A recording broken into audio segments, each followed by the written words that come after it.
Here we go.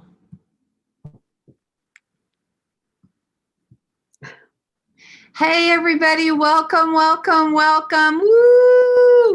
We are so excited. I have been in the Rockies, the Colorado Rockies, with this wonderful lady named Chris Tracy. Give it up for Chris Tracy. Woo!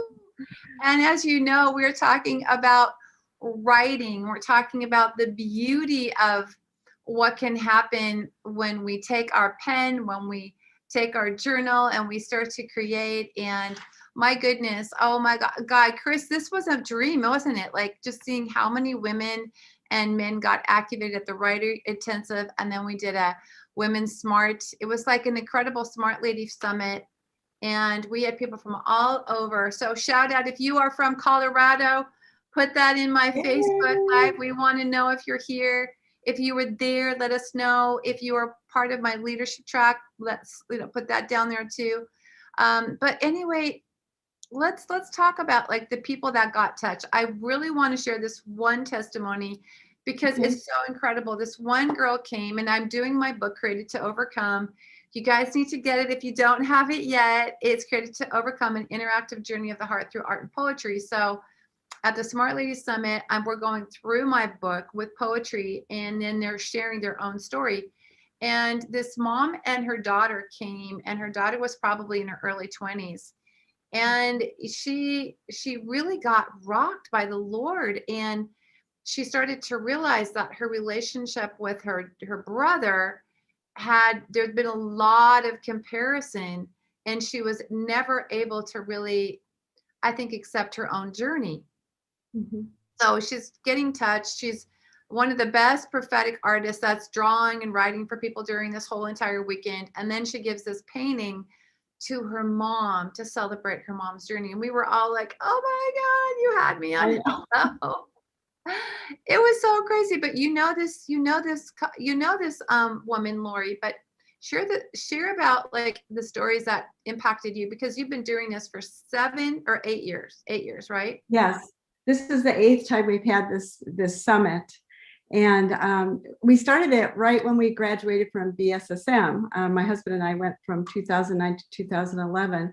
And about a year later, we decided, I just felt like I wanted to do something that where we could release what had been poured into us at school. We're not pastors of a church. We didn't really know exactly where we fit in. We're business people.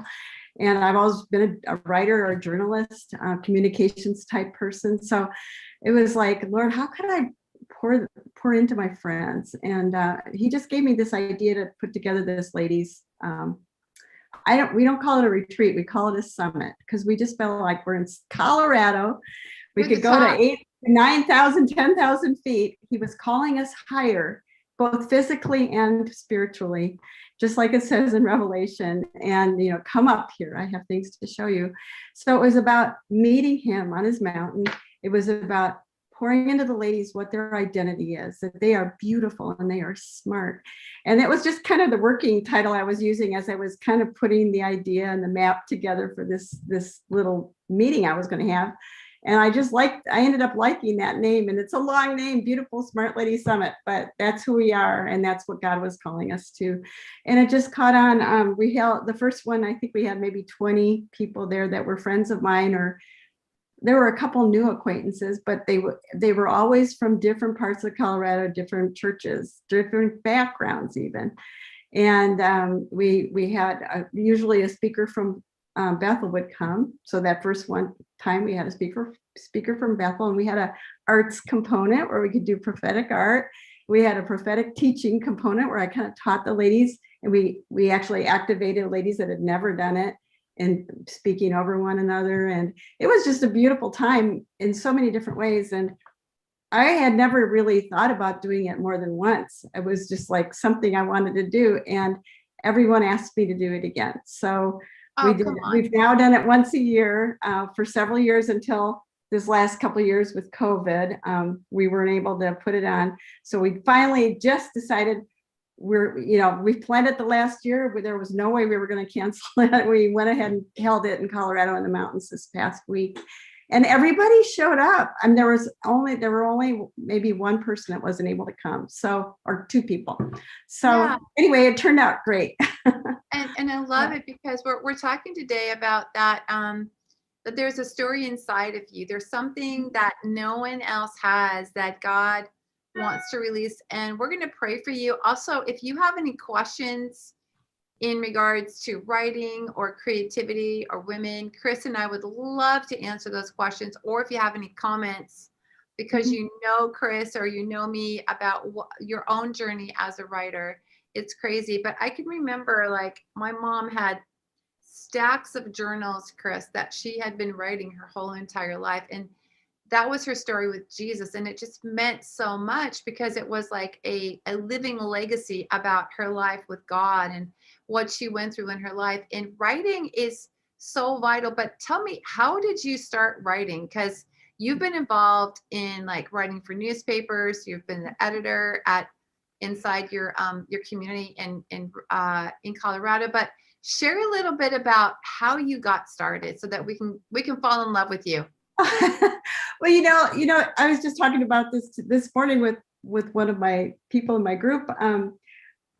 When you're a child, you really don't understand that you have this special gift or, that you're specially creative. I was just drawn to things as a child. I was kind of an introvert and I liked to get off by myself with a diary.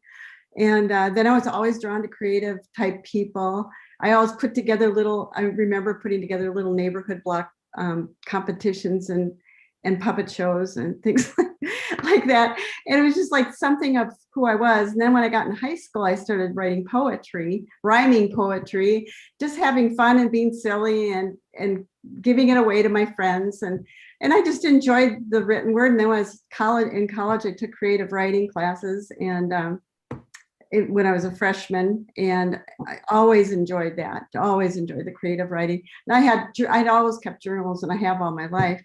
And then when I got into journalism school, that was kind of a different kind of writing. But then I took it beyond college journalism school and started becoming a reporter for newspapers and an editor for weekly newspapers in the mountains of Colorado. And as I taught my reporters how to write, I really began to teach about how you can be more creative in the general stories that you're telling. And journalism always teaches you not to put yourself into the story, not to put your opinion into a news story.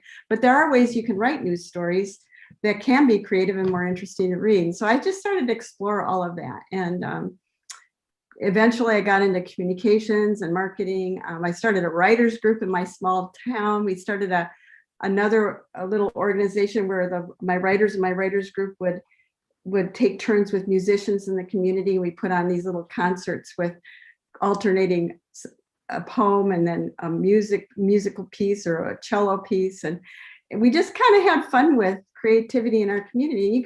We had a really small town, like 1,000 people, and yet we put these kinds of things on. So I've always been a writer, and I think I'm an encourager and a connector and just love the arts. So I'm just saying all this to encourage anybody out there, if you've got it in you and you just find a few other people and you can do this. Oh, I loved it because this was all before you were a Christian, really. I mean, there's things that God has given us. There's gifts that are irrevocable. And there's those little things. I think that, like, one of the things you realized at this writing intensive that we did with you and I and Kevin and again, and Jeremy, there's things inside that we just don't have anyone to help us to champion. We don't really believe that we can do it. When I wrote Born to Create, I didn't think I could. And then I was able to do that with a great editor and others, the same with Credit to Overcome. It's this journey of what God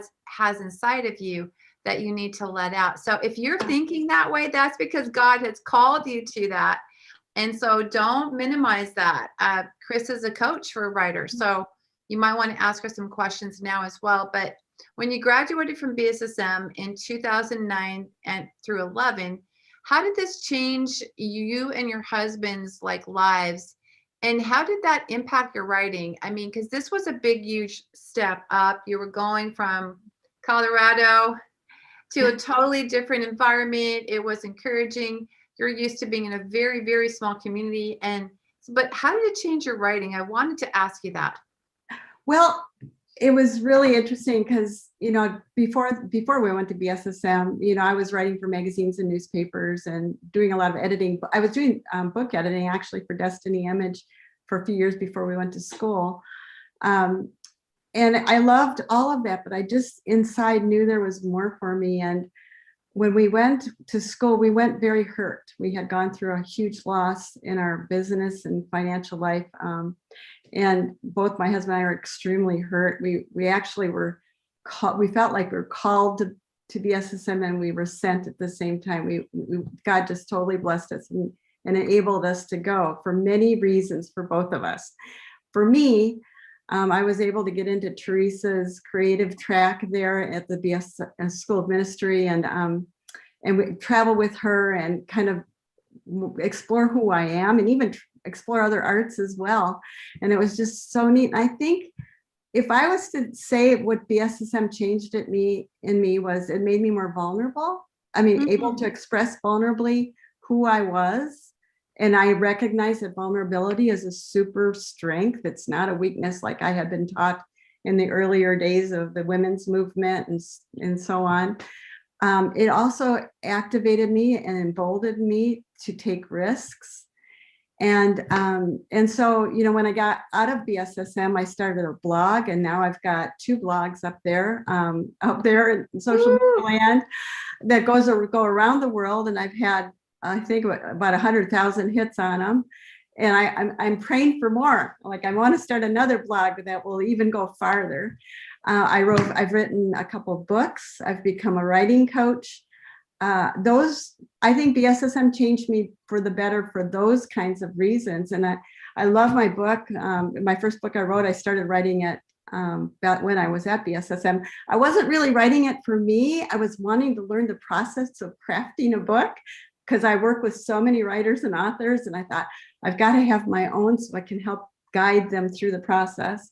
And in the process of writing my book, I fell in love with my book, and I wrote my stories, and I was vulnerable, and I even had some poetic things in there, and I've written another book since then, and I'm that I've published, and then I've got another book that my husband and I are writing together that actually Kevin and Theresa encouraged us about how we might incorporate my husband's stories in there. So yeah. When you guys, I mean, don't you want to hear about the fact of a person who got struck by lightning and their dog, both of them got struck, and that was one of the reasons why they came back to the Lord. Hey, I think we should get married. Hey, I think we should find out more about this God that saved our lives, right? Like, these are such incredible stories, and sometimes we don't realize that. God, and Chris, for people that are just starting out and they know, like, they love creating, they love writing. I mean, I do a lot of my writing to encapsulate my art as well. So there's many different reasons why you can write. I mean, sometimes you that love Instagram, you have to have that certain type of like scripting that goes along with what you're creating. It's in everything that we do. Writing is so valuable. But if they want to start, give them some tips on how they would begin that process. Okay, so there's a couple different things I would do. First of all, I really believe that Facebook was made for me and things like Instagram. And there are so many ways we can share our thoughts and our heart. And, it's a matter, if you are feeling compelled to write, then you can call yourself a writer. One of the first things I did, because even when I got out of journalism school and started working for a newspaper, I still didn't consider myself a writer. To me, in my head, a writer was somebody that sat in a coffee shop in Greenwich Village and was writing beautiful novels, amazing novels. Not me, this little reporter in the mountains of Colorado. So I started actually putting writer in my password on my email, and I just began to call myself a writer. And I still do that. Like, I think now, well, I won't tell you what my password is, but I still continue to declare who I am. And so another thing you can do is, just journal every day, set aside a little time, and you don't have to be legalistic about it. Whenever you get a chance, you can go outside and take a walk in the park. If you get a thought in your head of, oh, that would be really a cool poem, or I should write a little blog post or something about that, record it on your phone so you can look at it later. I do all sorts of little things. And then like you, Theresa, I give myself assignments. And yes, come on. So I've done this so many times. And so one year, it was like 2016, I think, I assigned myself that I would write something every single day and post it in a blog.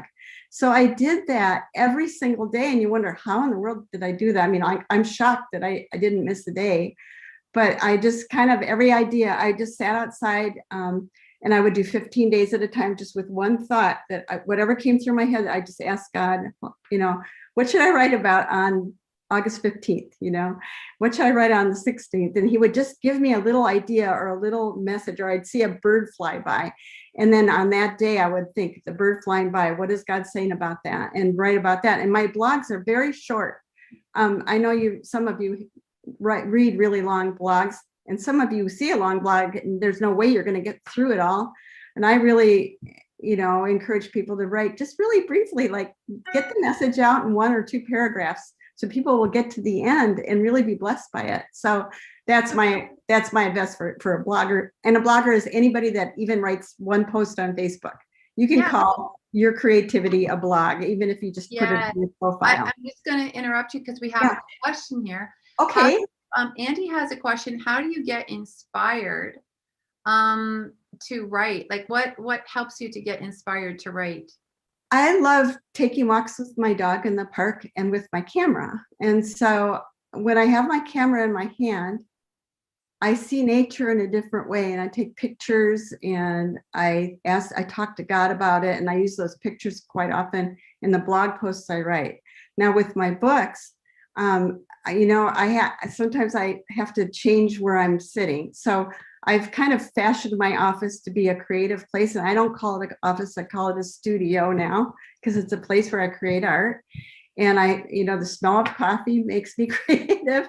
White noise in a coffee shop. I love going to like Starbucks and hearing the white noise and the clinking and the other conversations going on from college students, and just sitting there and write. I also used to write at Barnes and Noble all the time because I felt like I know this sounds kind of strange, but I felt like I was surrounded by inspiration from all the authors that wrote all the books. And so I would sit in their coffee shop and write there. I also, one time went up to, when I was living in Western Colorado, when we first came back from Bethel and I was writing my book, I would go up where I couldn't get the internet. I would go up to a park in the mountains and sit by a lake at a picnic table and write there. And that was really inspiring to me. I know you may not have all these opportunities, but you have at least one of the things I just talked about. Yeah, you do. I think that's great. Now, I know that you, how does coaching help a person to write? Because you are a coach, so it's that process. Well, my first session with a person that I'm coaching will really address who they are and why they feel compelled to write and what it is that they want to write about. And it's the who, this is what I learned in journalism school: who, what, why, when, where, and how. And we kind of figure out who the readers are that they want to write to, who might be helped by their story. And we define the voice of the writer, the person I'm talking to, and the needs of the reader that they're really pointing this story towards. And we kind of narrow that down, so you really begin to have a feel of who you're writing for, even though that readership may be more vast. We narrow it down to like a what do they call that? Avatar, an avatar type person, that so we can feel like we're writing directly to that person that's going to be so helped by your story. If you're writing nonfiction and even fiction, you really have to define your audience. So coaching can help you do that. I feel like one of my giftings is encouragement. And, I come alive when I coach people. I just love helping people feel that they can do it. And you know what? I've worked with hundreds of writers, and there has not been one writer who has failed in my eyes ever. They've taken what I've said, they've run with it. They've run with their own heart and partnering with the Holy Spirit and produce something that's beautiful. And I love it. One of the things that I love about what you just shared is is like there's a place to start and a place to end. Some of you, like Andy and others, might be wondering, well, how do I find an editor? How do I find this? This is all part of coaching. This is all part of you're doing research there, because every editor is different because of the type of genre that you are writing as well. So Chris can help with that. She's going to give you her contact at the end. But Chris, you are a leader in my online Create Academy. All last year, you were involved in eCourse Live, which really is something about people breaking off constraints to create in any kind of genre that they have a heart to. Because what you're talking about, a lot of times in coaching, it's not the fact that a person's not gifted, but they don't believe in themselves. So it's hard to produce something if you think that you don't have permission to create, or you're always thinking about this teacher that when you were in, like, fourth grade put you down for writing. So there's or creating in any sphere. So I created Create Academy for that reason, and to build community. But share how eCourse Live, that's where I go through all of my e-courses with you every Thursday. And again, it is a 9 a.m. Pacific Standard Time and 6 p.m. Pacific Standard Time. And Karen's going to put in the Zoom link for you to join, because it's free. You can just check it out. But share about the lives that were changed and how you were changed by just doing this. It's a 9-month program. Mm-hmm. But again, it's going through all of my e-courses with me and in small groups with others, having the same people with you throughout the whole entire year. And it's just an hour and 15 minutes of your life that you get to change. So, but just share some stuff on how you were changed by that. I was able to join probably a month into the program last year. And so the first course I took was Create to Be Free. And I set aside some time every Thursday night, and with my paints and my watercolors, I was all prepared for class and listening to Theresa. And Theresa was like a breath of fresh air in a very hard year. And not only because of the pandemic, but because of things that we were going through with our family here in Texas. And it was just like, I would close my studio door, get my paints out. And I'm not really a painter like Theresa is, but I sure like playing with color. And just to be able to rest and go through encounters that Theresa would bring us through was such a beautiful thing for me to remind me that God is speaking to me, that I can get away alone with him, that I can continue to learn from him. I mean, even though, when we went through BSSM 10 years ago, it's like we've moved several times since then, life gets crazy. And I needed to reconnect with the Lord in more than I realized. And it was such a beautiful way to connect. And then to share it in the small group that you go through together afterwards, and you get to know people from around the world, and be encouraged by the leader, be prayed for, be prophesied over. You learn to do prophetic words for other people. All in the realm of connecting with each other because you are creative people. I just felt like I reconnected with a tribe during a year that was really, we were all very isolated, weren't we? And yeah, it was just, and we still, it's still going on.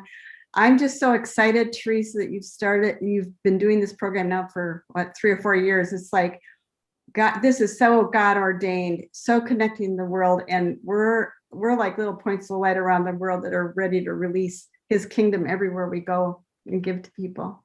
I love it. I think, Chris, part of the beauty of what I designed in Create Academy is a place where people can just jump on their Facebook and say, hey, I'm afraid to be a writer. I'm afraid to do this. I'm afraid to jump out and start to do my art, or I'm afraid to sell my art, or I'm afraid to become a dance teacher, even though I've had 5 years, but I don't know how. Like, all these questions, they get answered because we teach you how to connect with God, how to create with God, and how to share who you are with others and your creativity. And it just flushes out perfectionism. It flushes out performance style belief that somehow creativity is about performance. And it's not. It's about resting in the pop of God's presence, creating, and then seeing the impact of it. And so, we've raised up people that are now, they've written books, they've been involved in creative kind of ventures and businesses all over the planet.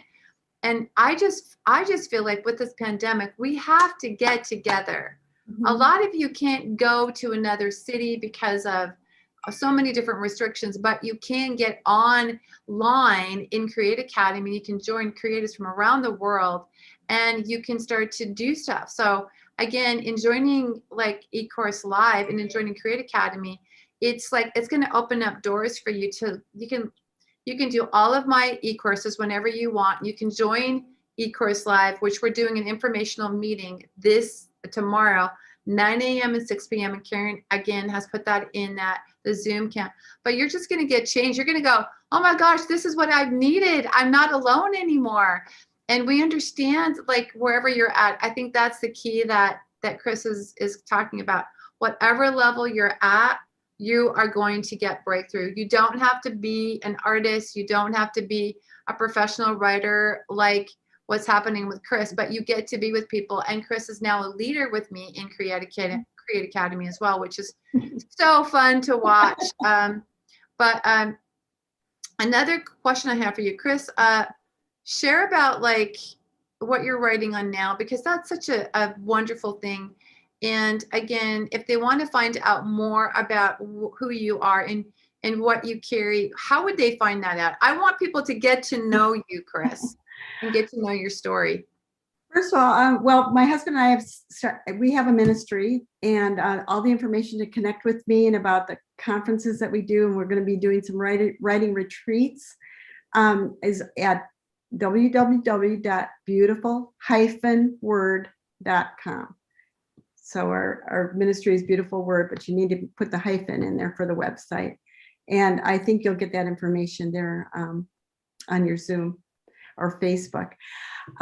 So that's how to connect with us. What we're writing about now, I just went with my friend PJ on a week-long writer's retreat in the mountains, which is such, if you ever have a chance to do that, get away and write and just give yourself assignments to get it done. But we finished our first draft, and now it's time for me to plug in my husband's stories, which we're going to do in a creative way, kind of, I think, like what Theresa did with her Created to Overcome book, where there's a barcode on there and it'll take you right to a video of her painting and her doing her poetry. Well, we'll take it to a video of my husband, who's kind of a down-home folksy kind of guy, telling his stories that are all true and quite amazing of our life. And then I have my writing in there as well. So working title right now is The Cowboy and the Hippie. I'm sure it's going to be something different. Oh my gosh, that's totally perfect for you too. I really got to know them this weekend. We went all over, asked that whole valley. Kevin and I went horseback riding. We had so many adventures, just sharing our lives as we were driving to both Chris and Rick and I and Kevin. So I love that. You know, there's a great question that both Karen and Andy had. They said they both had a professor in the university who made them feel like they were terrible writers. How do you deal with harsh criticism when it comes to your writing? And I'll start. And then Chris, you can dive in there. Again, guys, really seriously, you have to understand that the dogs of doom, they crouch at the door of destiny, because there are things that God's wanting you to do, but the enemy will try and subvert that through harsh criticism, through professors, or through people in your own family that don't understand your calling. And I remember when I was 18 and I'd won awards for my poetry.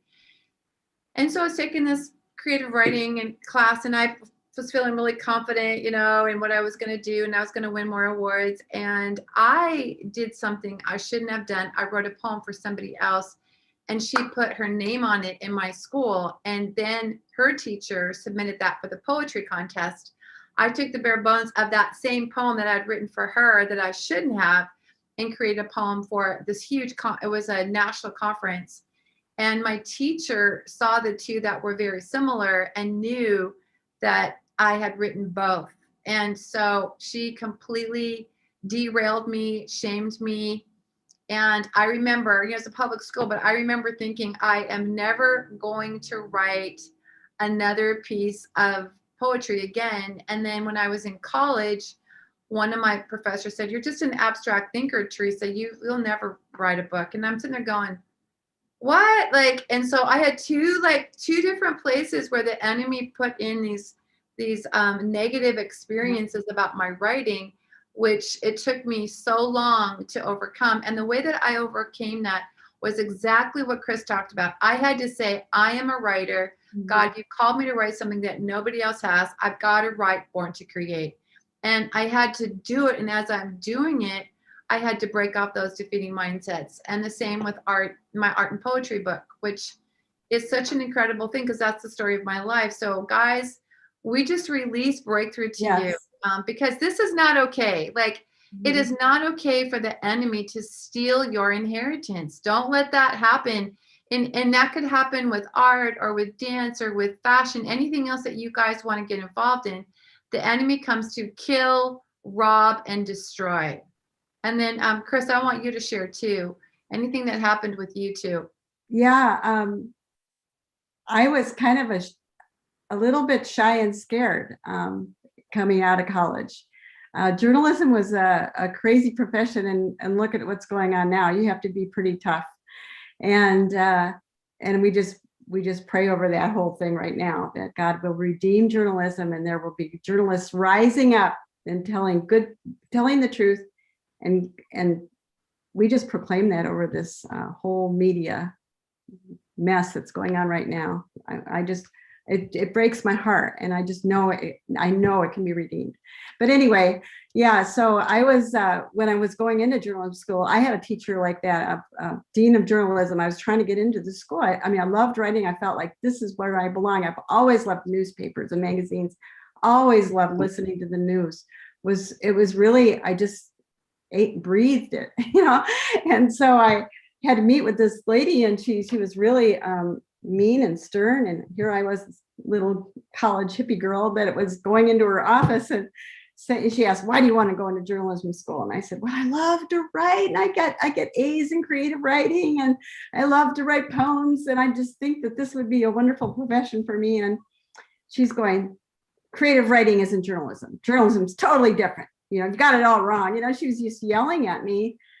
And I went all the way back to my dorm in tears, thinking I will never make it in. And I was so dumb and all of this stuff. It was just horrible. I don't know why teachers try to defeat you, but I did make it into the school.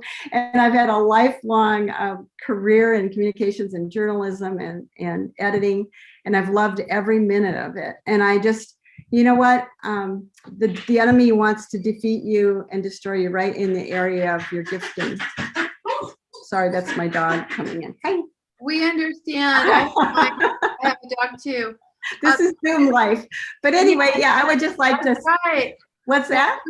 Well, Chris, I want you really to impart to people. We're closing up right now, but impart to them. Like, guys, if you have ever had a dream to blog, to post stories, to write your story like Chris and Rick are doing, to pour out to people about their own journey and become a coach, you have got to, again, get a hold of her and help, and because that's super important for you to really, really grow. But it's also important to have an impartation.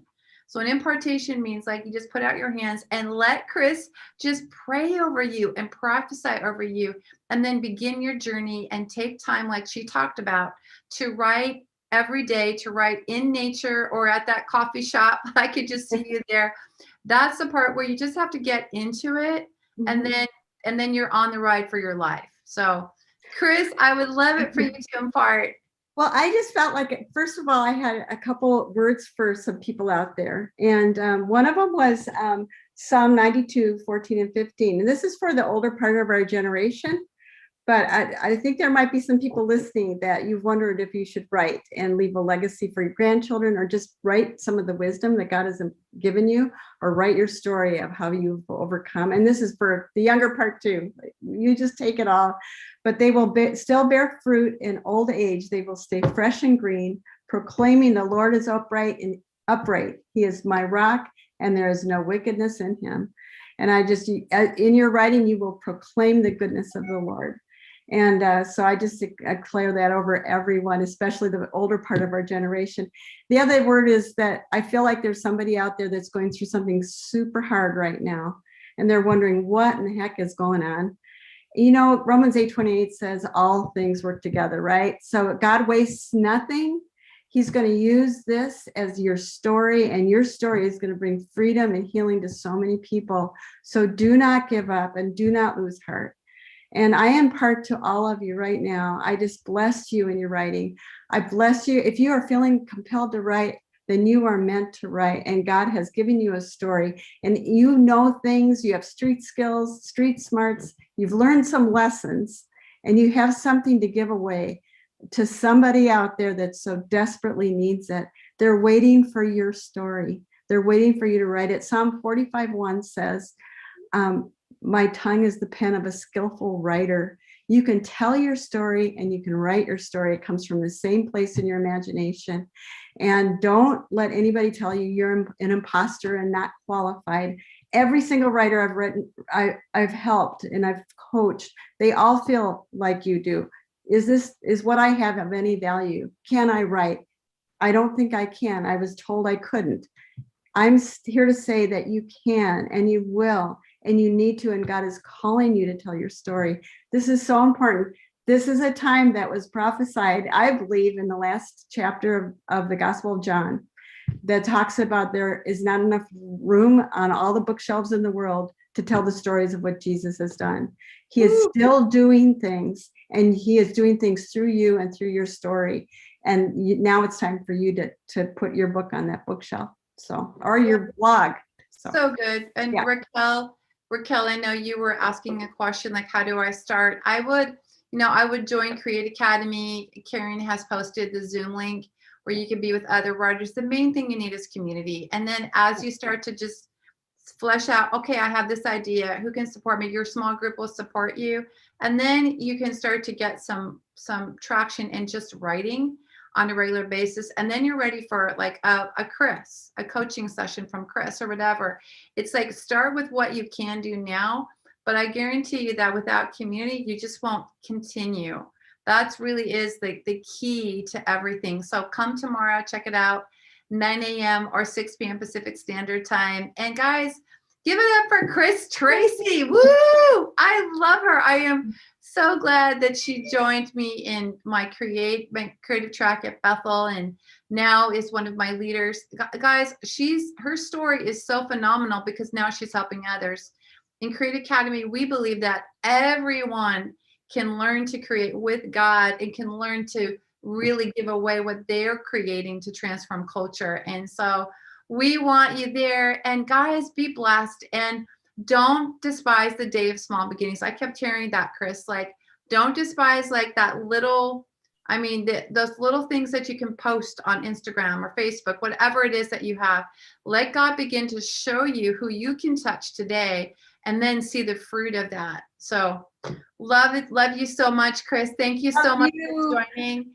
And so good to see you. I can still see you with your little, it snowed the day we left, guys, which is so crazy. Yes, we were in the Continental Divide area. So yes, but blessings on all of you. And thank you, Chris, again for joining. And remember, everybody, you are born to create.